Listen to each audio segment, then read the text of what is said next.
adik-adik semua, selamat datang di Sarang Baca Buku. Hari ini kita akan mendengarkan dongeng klasik dunia yang berjudul Si Tudung Merah, karya Sybil, yang diterbitkan oleh Buana Ilmu Populer. Bagaimana kisahnya si Tudung Merah ini ya? Penasaran?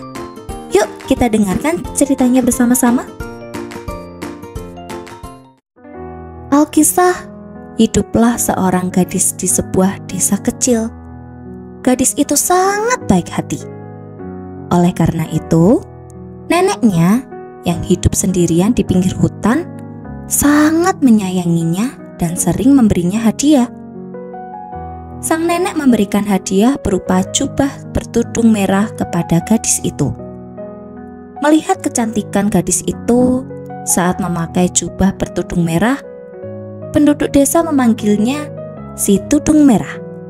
Pagi itu, ibu Si Tudung Merah memanggang kue yang lezat.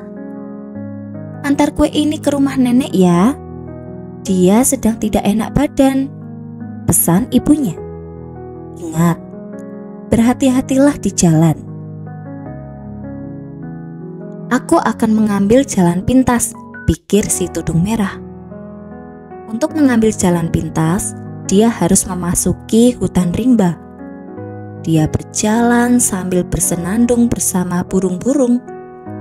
Si Tudung Merah tidak menyadari bahwa ada sepasang mata yang mengawasinya sejak tadi.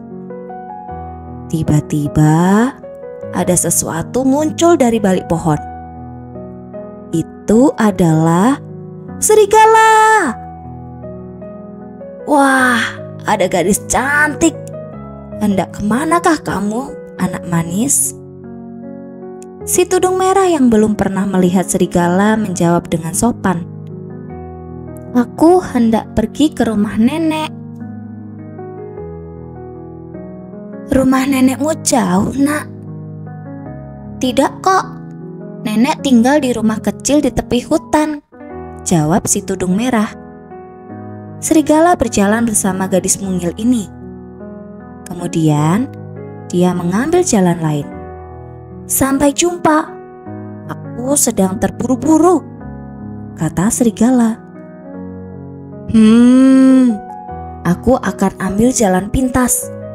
Pertama, aku akan melahap nenek tua itu. Lalu, gadis kecil itu juga akan kulahap.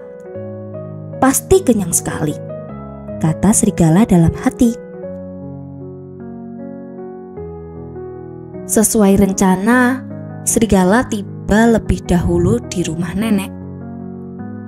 Wah, ini lebih mudah dari dugaanku, katanya. Dia sedang tertidur pulas. Shh. Diam-diam, serigala keluar dari jendela dan mengetuk pintu. Siapa itu? Ini aku, Nek. Si Tudung Merah, jawab serigala sambil menirukan suara anak kecil. Buka saja pintunya, kata nenek. Serigala membuka pintu dengan kasar. Kemudian dia menerkam nenek dan melahapnya. Puas dengan santapannya, serigala rakus itu duduk di tepi tempat tidur. Sekarang giliran cucunya. Aku harus bergegas. Dia akan segera tiba. Ada apa saja ya di dalam lemari baju? Aku harus pakai topi tidur dan daster. Wah, betapa cantiknya aku. Aku mirip sekali seperti nenek. Sebentar lagi Si Tudung Merah datang. Serigala melongok ke jendela. Dengan tergesa-gesa dia naik ke kasur. Si Tudung Merah mengetuk pintu. Nenek di rumah? Ini aku, Nek, Tudung Merah. Aku membawakan kue dan 1 toples mentega. Oh iya, masuklah. Pintunya tidak dikunci, sayang. Hari ini suara nenek aneh sekali. Pasti dia sedang pilek, pikir Tudung Merah dengan heran. Tudung Merah membuka pintu dan masuk ke rumah nenek. Serigala jahat itu bersembunyi di balik selimut. "Letakkan keranjangnya di meja, lalu kemarilah," katanya kepada Tudung Merah.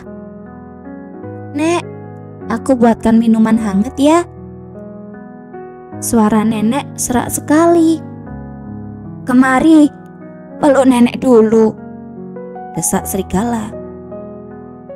Si Tudung Merah menghampiri tempat tidur nenek dan terkejut saat melihat neneknya.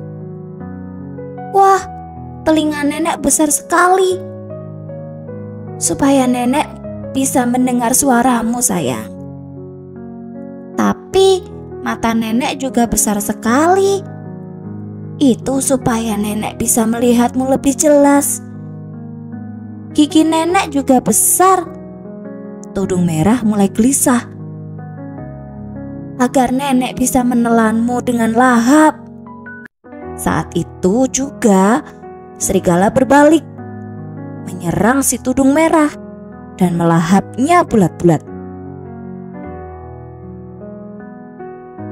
"Wah, wah, wah, sangat menyenangkan. Aku belum pernah mengalami hari seindah ini," kata serigala dengan gembira. "Aku tidak perlu makan lagi selama 1 bulan." Serigala bersandar di pohon yang rindang. Tidak lama kemudian, dia tertidur pulas dengan perutnya yang buncit. Serigala mendengkur. Saking kerasnya, dengkuran si serigala terdengar oleh seorang pemburu. Sang pemburu mengendap-endap mendekati si serigala. Saat melihat hewan itu, dia langsung mengerti. "Astaga, dia melahap nenek dan mungkin juga si Tudung Merah." Sang pemburu membelah perut serigala yang sedang terlelap. "Untung aku sedang berada di sini. Nenek dan si Tudung Merah ternyata masih hidup." Setelah menenangkan diri, mereka berdua berpelukan. "Mulai sekarang, serigala tidak akan mengganggu siapapun," kata pemburu sambil tertawa. Setelah makan beberapa potong roti dan minum susu hangat, si Tudung Merah harus pulang ke rumah. "Paman temani pulang ya," kata pemburu kepada si Tudung Merah. "Terima kasih ya, Nak," kata nenek. "Lain kali, cucuku sayang, jangan pernah kesini lewat hutan lagi. Dan jangan pernah bicara dengan orang yang tidak kamu kenal ya." "Aku janji, Nek." Sekian cerita dari si Tudung Merah. Terima kasih adik-adik sudah mendengarkan cerita ini. Nantikan cerita lainnya dari Sarang Baca Buku. Jangan lupa like, share, dan subscribe channel kami. Sampai jumpa. Bye-bye.